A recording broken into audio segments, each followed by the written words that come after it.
Welcome to the news on NTA International. This can be viewed on our various social media platforms as displayed on your screen. First, the headlines. Vice President Kashim Shettima leads federal government delegation to the AFCON finals in support of Super Eagles. President of Hungary, Katalin Novak, resigns following heavy protests. Plus, government in Myanmar announces compulsory military service for all young men and women as the country's turmoil continues.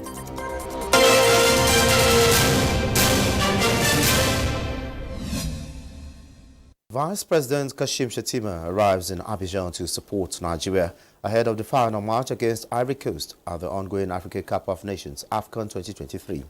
The Vice President is leading the Nigerian delegation to chair the Super Eagles. The Nigerian national team is set to face host Côte d'Ivoire at the Alassane Ouattara Stadium in Abidjan by 9 p.m. Nigerian time. The Vice President calls on all Nigerians, both at home and abroad, to unite in support of the Super Eagles, raise their voices in encouragement, and create a wave of national pride.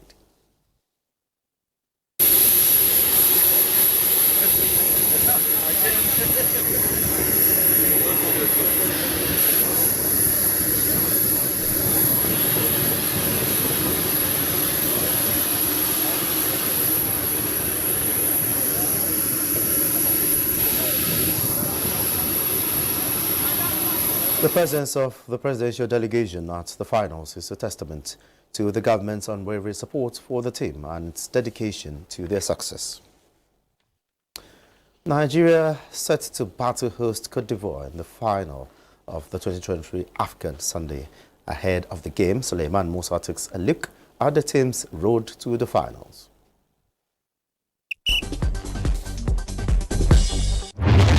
The final battle for who become the African champion is just a few hours away as the Super Eagles of Nigeria battle host Côte d'Ivoire in the 2023 Africa Cup of Nations final. Three-time champions Nigeria, having won the trophy in 1980, 1994 and 2013, are aiming for a fourth African title, while host nation Côte d'Ivoire, who won the coveted trophy twice in 1992 and 2015, are gunning for a third time.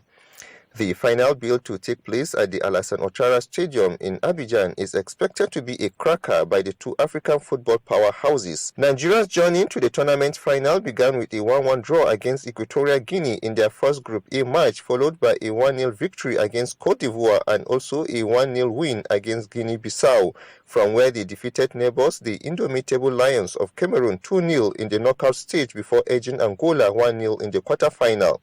The Eagles later topped South Africa 4-2 on penalties after both sides play a 1-1 draw at regulation time to book a place in the final. On the other hand, Côte d'Ivoire's experience to the final was thunderbolts after finishing third behind Nigeria in Group A, as they managed to qualify to the knockout stage as one of the four tournament's best losers. They went on to surprisingly beat defending champions Senegal, Mali and DR Congo to set up final with Nigeria. Nigeria has a way of playing and approaching their game. Nobody actually gave anybody opportunity for us, because many people did not envisage Nigeria playing in the final based on the last few outings before the Nations Cup. But today, with every game, we realize that they are improving. With every game, they develop a new approach. It's not going to be an easy one for Nigeria, but I bet you, like with what we've planned and with what we're looking out there, I think we're going to skate through, because I believe that the athletes are very patient, the technical team are also very patient, and I like the fact that you have somebody like the likes of JJ Okocha, Kanu Nwankwo, that has gotten all of these experiences, and then they've been talking to the players. Meanwhile, South Africa finished third at the Africa Cup of Nations after beating DR Congo 6-5 on penalties to secure their best finish at the tournament in 24 years. The 2023 AFCON has been promising, with many underdogs striking giant nations, as many pundits consider it as an improvement in Africa football. With Sports Update, Suleiman Musa, NTA News.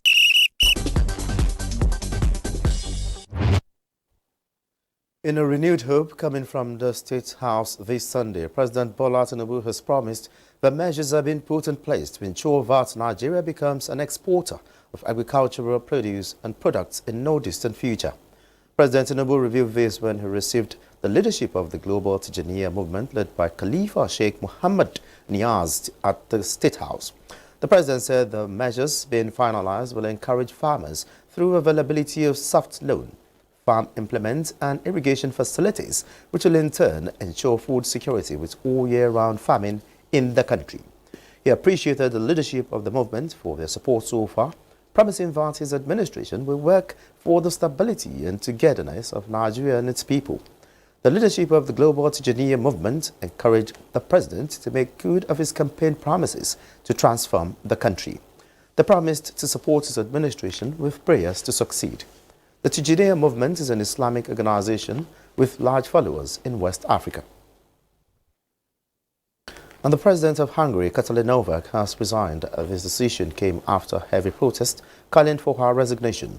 The protest mounted around the office following what she described as a political mistake. Kolo Mohammed tells us more. After 641 days, Katalin Novak's tenure as president of Hungary came to an end after being caught up in an unprecedented political scandal. She announced her resignation in a televised address.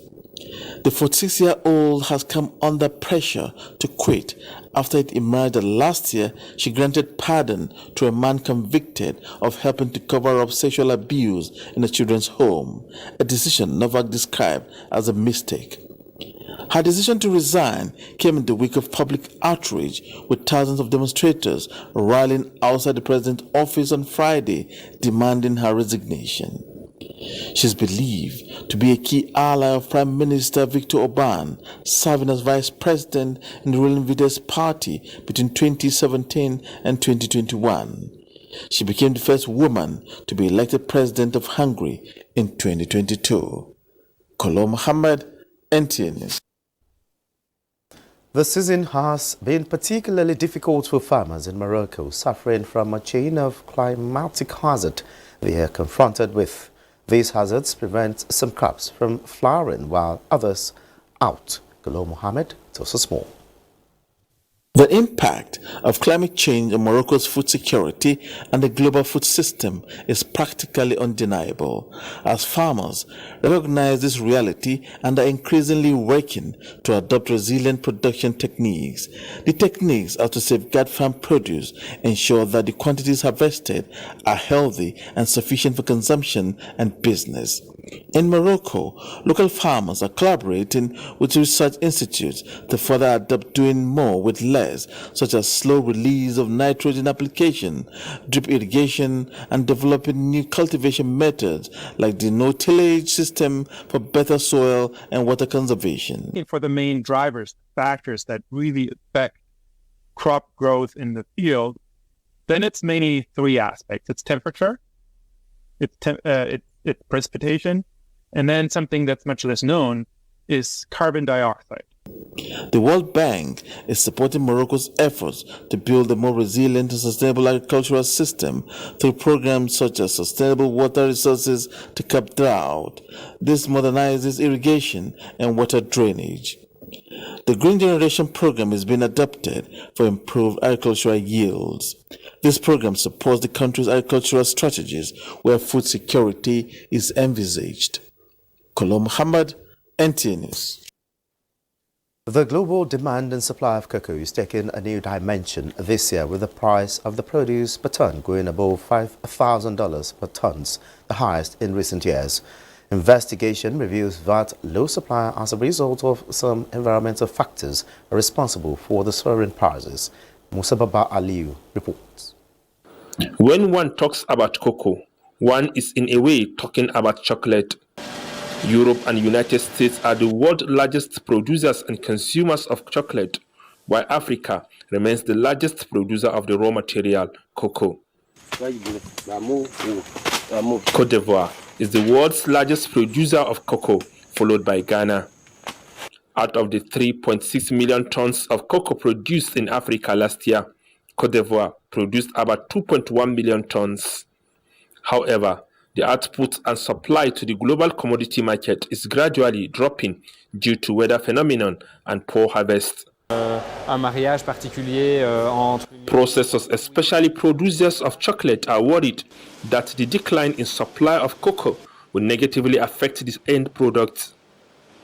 The global price of cocoa bean per ton as at last week was put at above $5,000. Nigeria is the sixth producer of cocoa in the world, producing about 280,000 tons. Reports of the National Bureau of Statistics indicate that Nigeria exported cocoa beans worth 53.76 billion naira in the third quarter of 2023. A breakdown shows that Nigeria exported superior cocoa beans worth 28.5 billion naira to the Netherlands and another 25.25 billion naira to Malaysia in the third quarter of 2023. Musa Baba Aliyu, NTA News. On the verification mission to Colombia, the United Nations Security Council is in that country to meet with the indigenous people to convey the support of the international community to the peace-building process in the country. The visit is also aimed at evaluating the progress in the implementation of the 2016 peace agreement. Details with Kalo Mohammed. The delegation, composed of representatives of the permanent members of the Security Council, China, France, the Russian Federation, the United Kingdom, the United States, as well as non-permanent members of Algeria, Ecuador, Guyana, Japan, Malta, Mozambique, Republic of Korea, Slovenia, Sierra Leone and Switzerland are at Bogota. They are prepared for a busy agenda where the opening is the meeting with the President of Colombia, Gustavo Petro, and the entities involved in the implementation of the final peace agreement, special jurisdiction for peace, as well as Congress members and signatories of the peace agreement. Various sectors of the Colombian society will be deliberated upon and also interface with them for first-hand knowledge about the incorporation process, listen to women's perspective on the implementation of the gender measures contemplated in the agreement, as well as the challenges and opportunities posed by Afro-Colombian indigenous communities regarding the ethnic chapter. The peace process is coming as the nation seeks ways to ensure sheathing of swords by the Colombian government and the Revolutionary Armed Forces of Colombia to bring an end to the conflict. Kolo Muhammad, NTA News. You're watching the news at NTA International. We'll take a short break. More news when we come back. The wait is over for the 2023 Africa Cup of Nations is here live on AfroSport. Don't miss out on the amazing action, 52 live matches, Super Eagles updates and more. AfroSport has got you covered. Stay connected on social media for exclusive content, challenges, games and live fan interactions. Your voice matters and Fans Connect is your chance to be part of the game. Join the countdown, set your reminders and immerse yourself in the excitement. AFCON 2023, where Africa's passion for football comes alive. Like and follow on Facebook, Twitter and Instagram at fansconnect.club. Also continue the conversation on www.fansconnect.club. AFCON 2023 is live on AfroSport. Free sport lives here. Thanks for being there.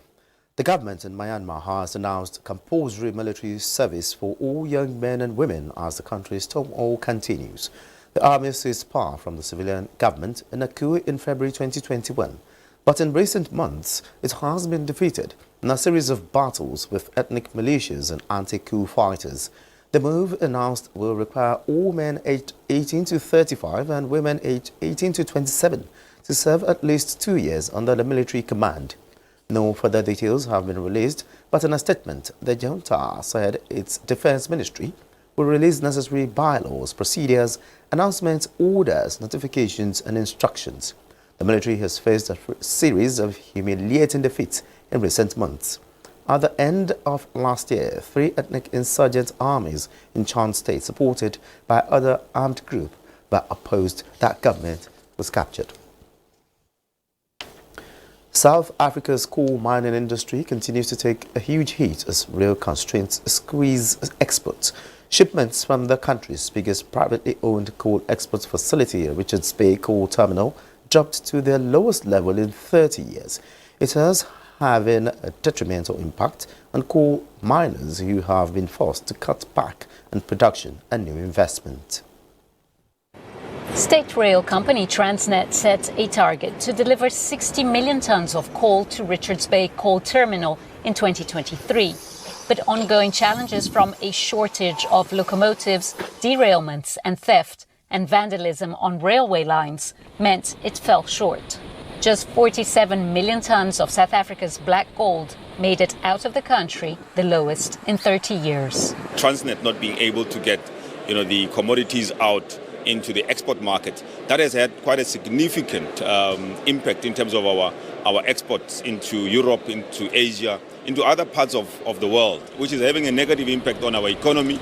Higher coal prices following the Russia-Ukraine conflict bodes well for the industry. But declines in volumes for 6 straight years and slowing demand from Europe has kept coal miners under pressure. We have already started seeing a cutback in production. When you're a mid-tier junior miner like ours, in some instances, because, comparatively speaking, you're doing 3, 4, 5, 6 million tons a year. Others are doing triple that. We're not necessarily meeting our targets on a monthly basis because it has been slow. As stockpiles grow, the concern is now about jobs. Transnet has already been provided a $3 billion government guarantee to get its recovery on track. The state-run company is also expected to open up the rail network to private players from April, which will encourage greater competition and improve rail. Inefficiencies are costing the country more than $50 million a day.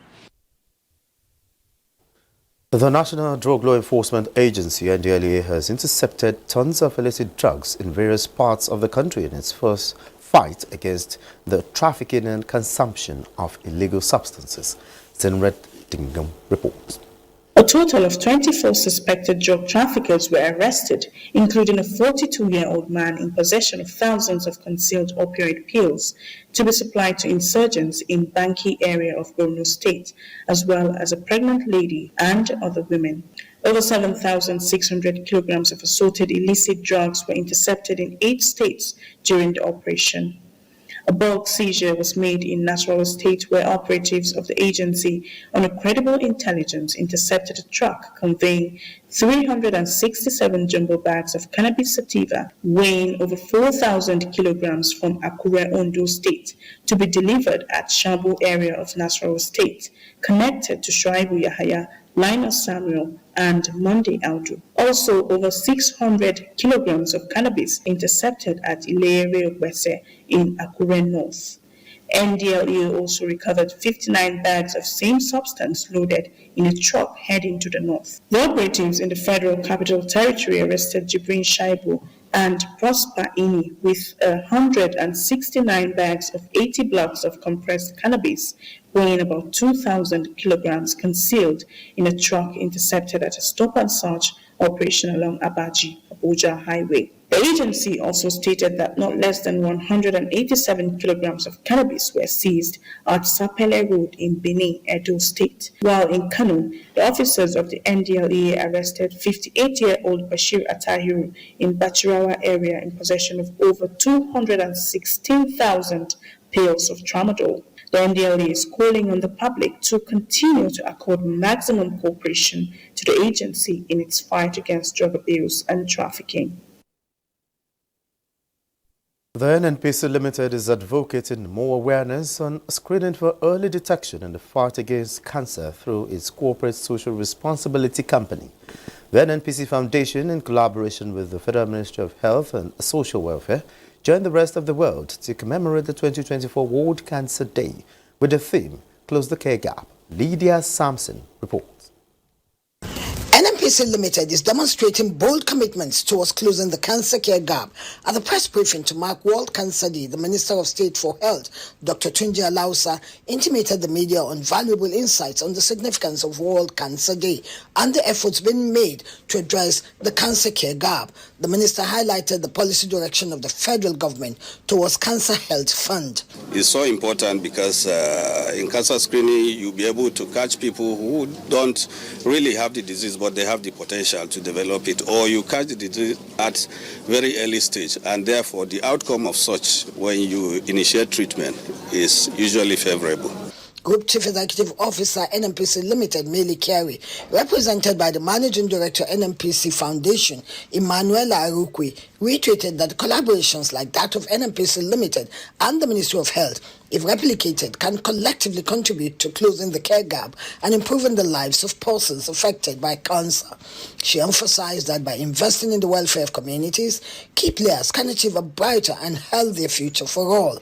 Cancer is one of the scourges Nigeria has, and so this is just a pilot project we are running. We'll do other things, but to see how successful it is. So we are here for partners. You can see a lot of people have already done their tests, so we are expecting at least 100 people. I really want to thank Group Chief Executive Officer, because he is the person who is really, really passionate about giving back. I thank God, I thank the NMPC for this good initiative and for the good thing they did for us as a women. A 3-day interactive symposium and free screening exercise for cancer held at the Federal Medical Center in Jabi, Abuja. The event raised awareness about cancer and emphasized the importance of equitable access to care for all individuals. Over 200 participants benefited from the free screening for cancer, covering prostate, breast and cervical cancer, sponsored by the NMPC Limited, in line with its commitment to supporting vital healthcare initiatives in the country. In Abuja, Lydia Sampson, NTA News. And towards achieving the target of employment and wealth creation of the present administration, the National Productivity Center has taken a step further to improve productivity levels of businesses in Nigeria. For a week, the center held a capacity building training to enhance the competence of its top officers who are expected to streamline businesses. Joseph Otsen reports. Research conducted by the National Productivity Center on 30 years productivity improvement contribution to Nigeria's GDP shows negative trend. As at 2020, our productivity improvement contribution to the GDP, to the growth of Nigeria, is minus 6.796. And my brother, that is the reason why we're here today. The National Productivity Center is saddled with the responsibility of improving the productivity rate of the country, and at this training, it is building capacity of its officers to serve as consultants to businesses. Especially in the area of cost-cutting measures, waste management, so that these companies will be profitable in whatever they are doing and be competitive in the global market. You should be able to promote the idea of green enterprises in Nigeria. If our products and services do not have the required standard quality, we cannot compete globally. And that is why we're looking at this particular tool. We'll teach them how to utilize the waste. The participants are expected to use the knowledge and skills gained at this training to develop a workable action plan in a week's time. In Abuja, Joseph Utsen, NTA News. And the streets of Hong Kong were flooded with colorful dragons on Sunday as the world-renowned Qatar International Chinese New Year night parade made by a triumphant return following a 4-year hiatus due to the COVID-19 pandemic. Brightly lit parade floats and hundreds of costumed dancers flooded the streets, while a spectacular flying dragon tied to a helium balloon soared over the bustling roads. Marching bands, acrobats and dancers from all over the world join local performance at this year's festival, which celebrates the Year of the Dragon, including acts from the Philippines, Japan and Spain. The Chinese New Year is one of the most significant holidays in the country. Locals begin preparing for it weeks in advance, and the festivities can extend for over a fortnight. Each upcoming year is associated with its own animal elements and color. Moving on, President Bola Tinubu receives with shock and deep distress the news of the passing of Mr. Herbert Wigwe, a top banker and entrepreneur, along with members of the Wigwe family. Describes the passing as an overwhelming tragedy that is shocking beyond comprehension. The president condoles with the Wigwe and Ogubanja families, the business community and all those impacted by this harrowing incident. Next is a check on Monday's weather prospects for Nigeria and some cities of the world.